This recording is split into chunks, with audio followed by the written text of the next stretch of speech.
Hello everyone, my name is Mr. EX and I'm back with another Rome to Replay cast, and I am recording this immediately after the previous replay that I casted between Lawrence and the VM player whose name I still can't remember. And this time we're going to be having a look at Getae, who are going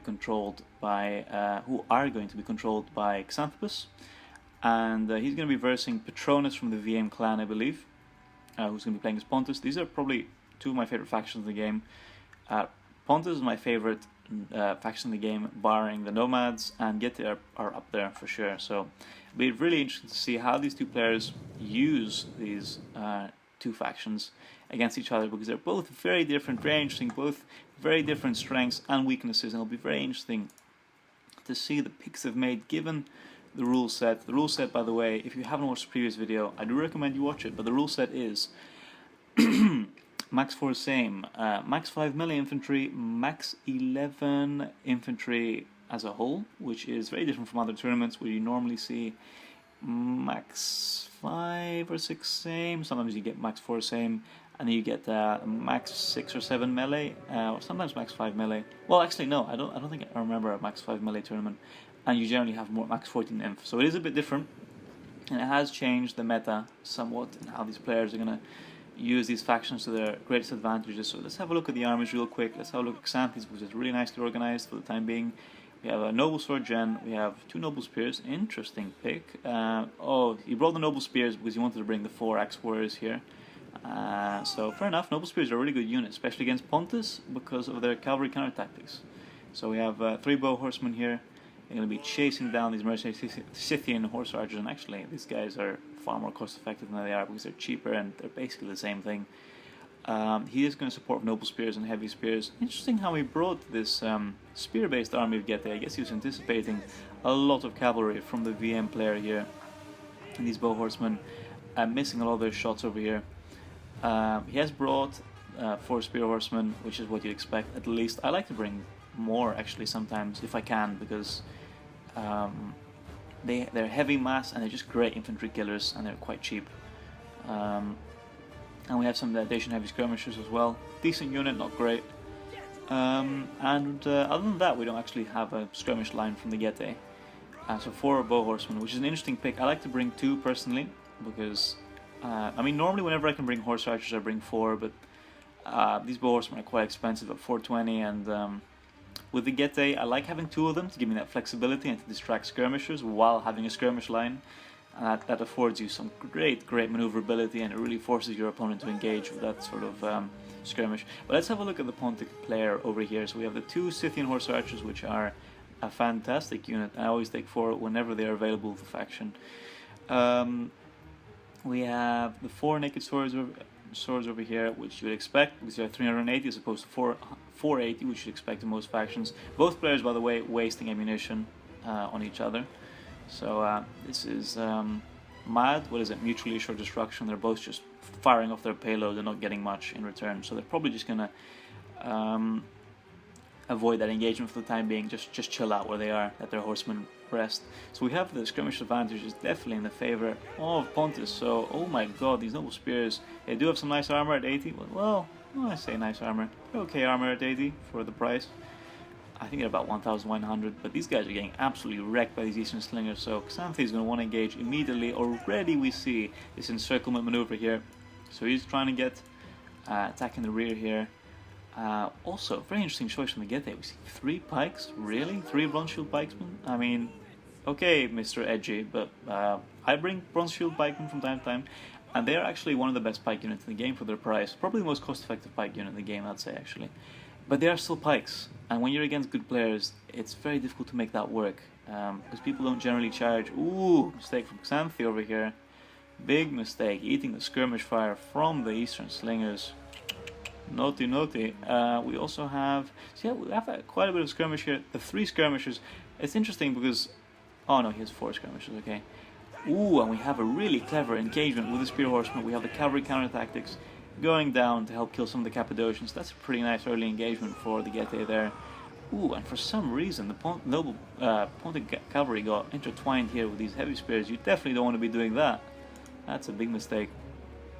Ooh, and these Noble Swords, I'm going to do exactly what you expect of Pontus. So yeah, So those that don't know how to use Pontus very well, or just don't use Pontus generally, if you want to bring pikes, this is the solution. You bring 3 or 4 pikes, and then you bring the 4 Celtic naked warriors, which you can bring, and then you have your pikes as a force that keeps the enemy at bay and protects your skirmish and your front line, whatever that may be, whether that's skirmish or cavalry or whatever it is.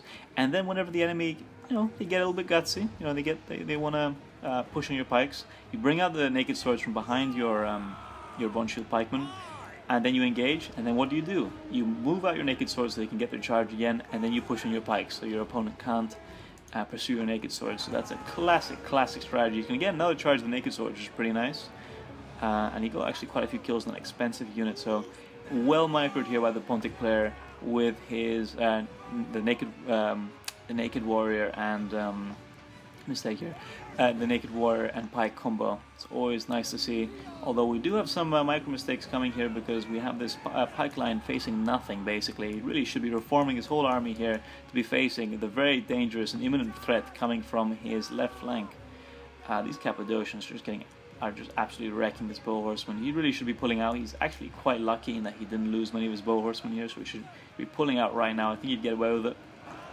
Cappadocians being left in combat, definitely a mistake because there's no cavalry to chase down, so these Cappadocians should get out of here ASAP. Only 20 kills, not a very cost-effective engagement.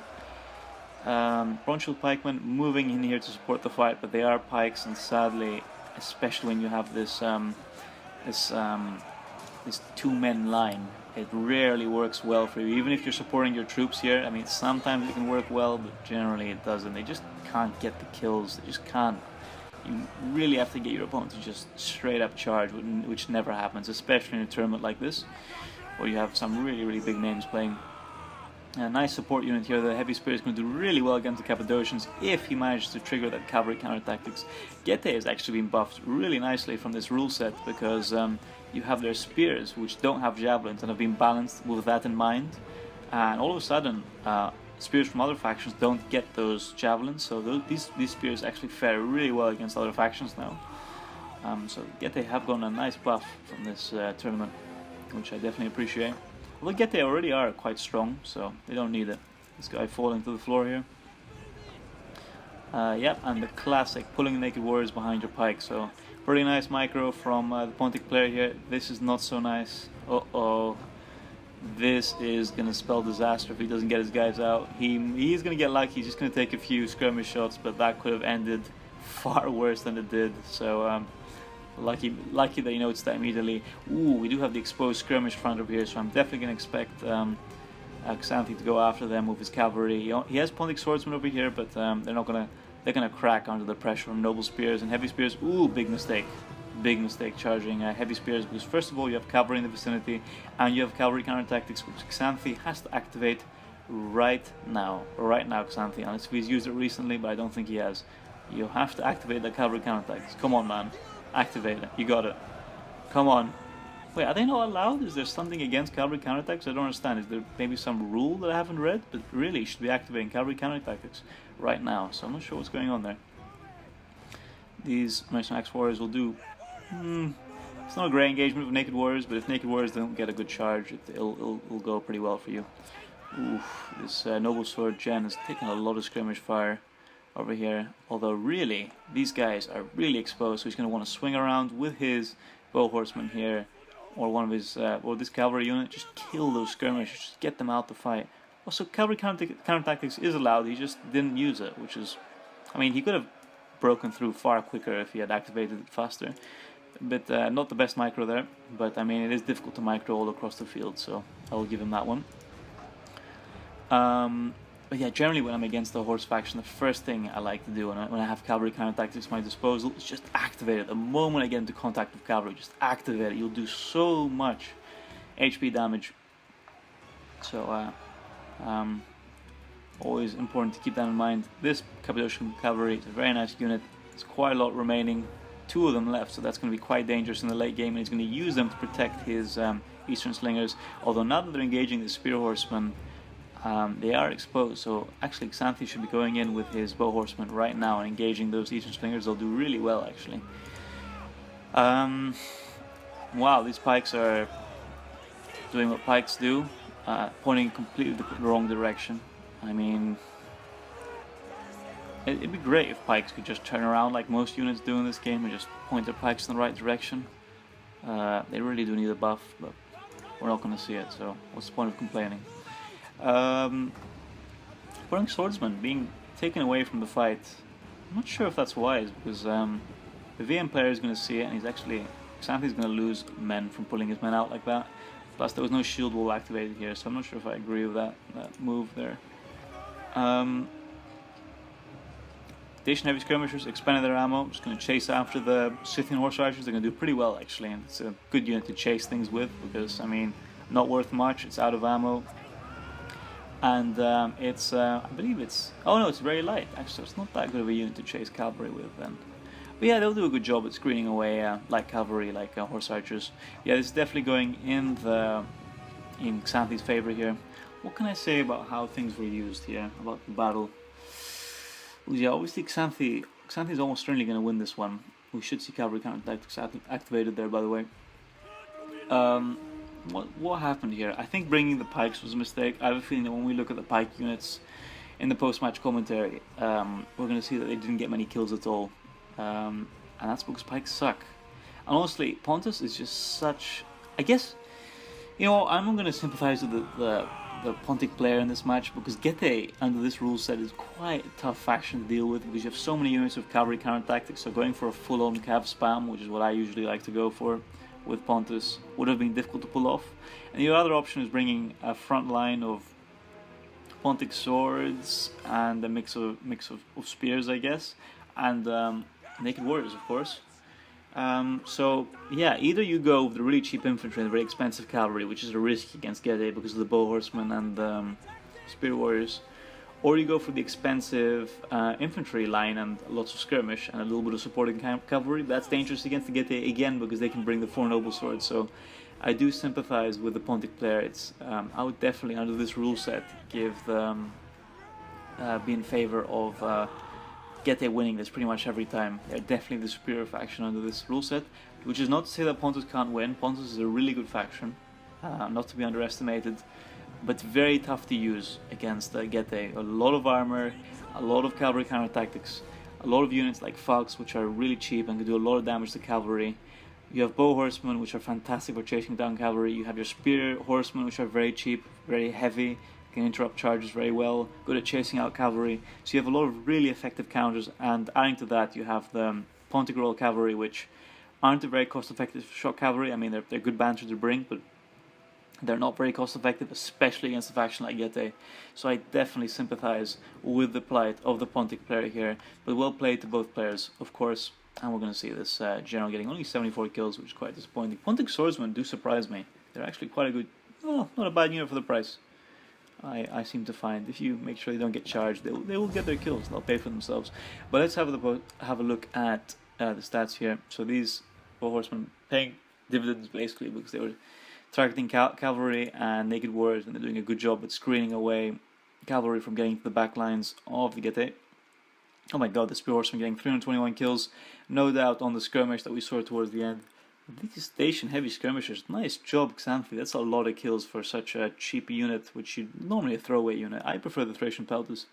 Armored spears here, 72 kills, not bad I guess.